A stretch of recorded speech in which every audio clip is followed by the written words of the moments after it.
I've been in Gaziantep for almost 2 weeks now. Or actually, it was the first time I come to a city where I see people frightened. People have abandoned their buildings, their homes, because they simply cannot trust going back and sleeping there and not re-experiencing that traumatic incident that they've had or experienced back on February 6th.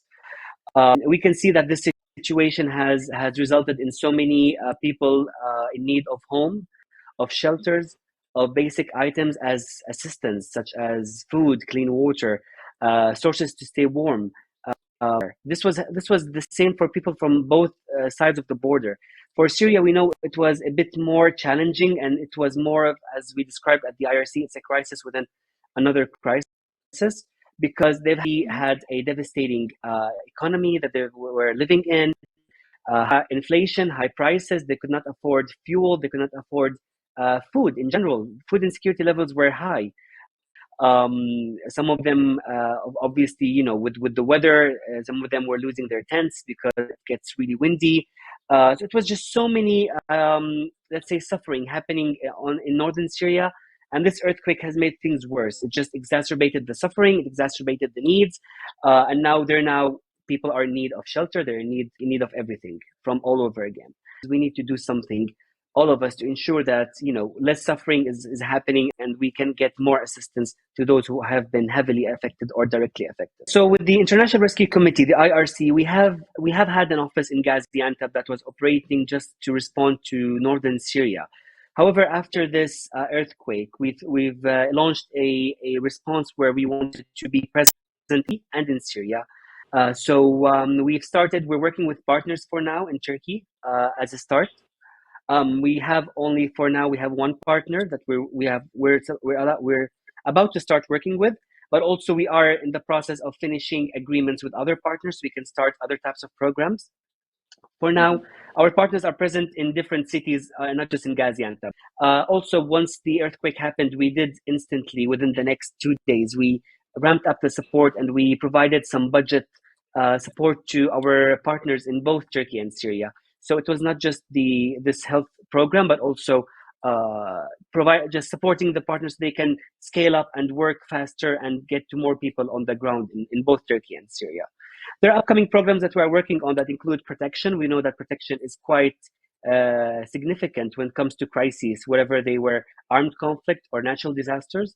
That could be children and women, vulnerable communities, and parts of the communities that have been experiencing or exposed to trauma, experienced to abuse. And again, this calls on the need for mental health support as well to sort of start the process of healing.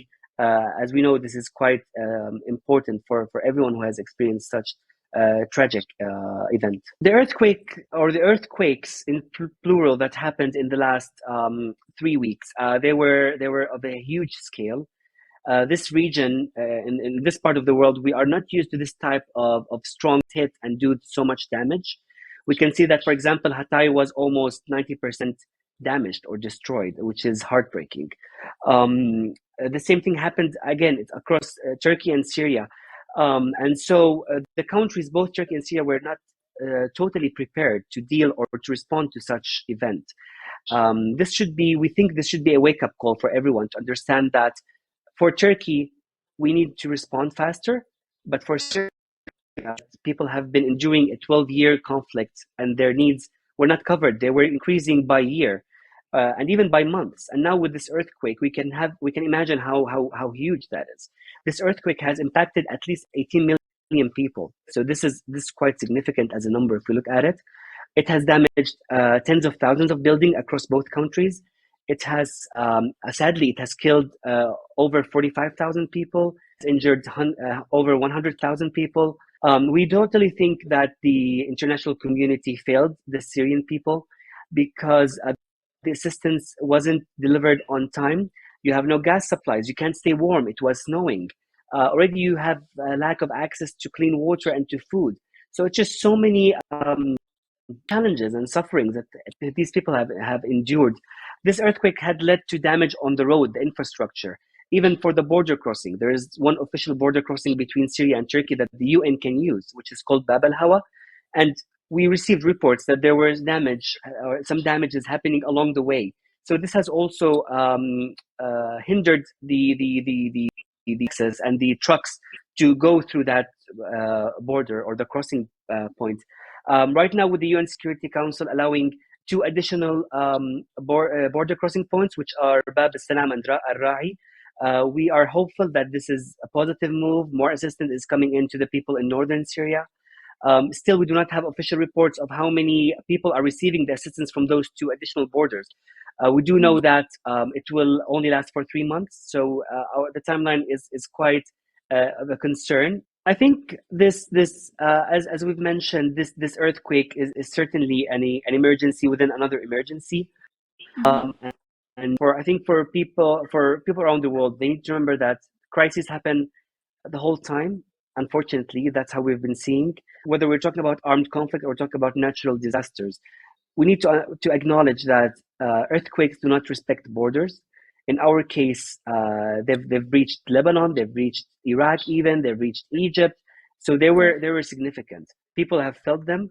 Aftershocks, we're talking about over 7,000 aftershocks. So this was not just a 1 or 2 day kind of disaster that just happened and we don't no longer see the aftermaths of it or the after effects.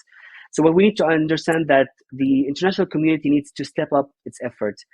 Donors, they need to step up their funding, to scale it up, to provide more support so that NGOs on the ground, aid agencies, all of them can support, start responding, continue responding.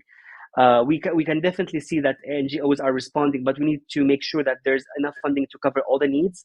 We're talking about millions of people in northern Syria in need of support, but also hundreds of thousands of people and even millions who need also support. So we're talking about millions here, not thousands, not tens of thousands. So definitely we need to make sure that funding is huge and is able to cover at least a good amount of the needs or the gaps to be covered. And access, we need to make sure that assistance is being delivered to everyone in Turkey and in Syria.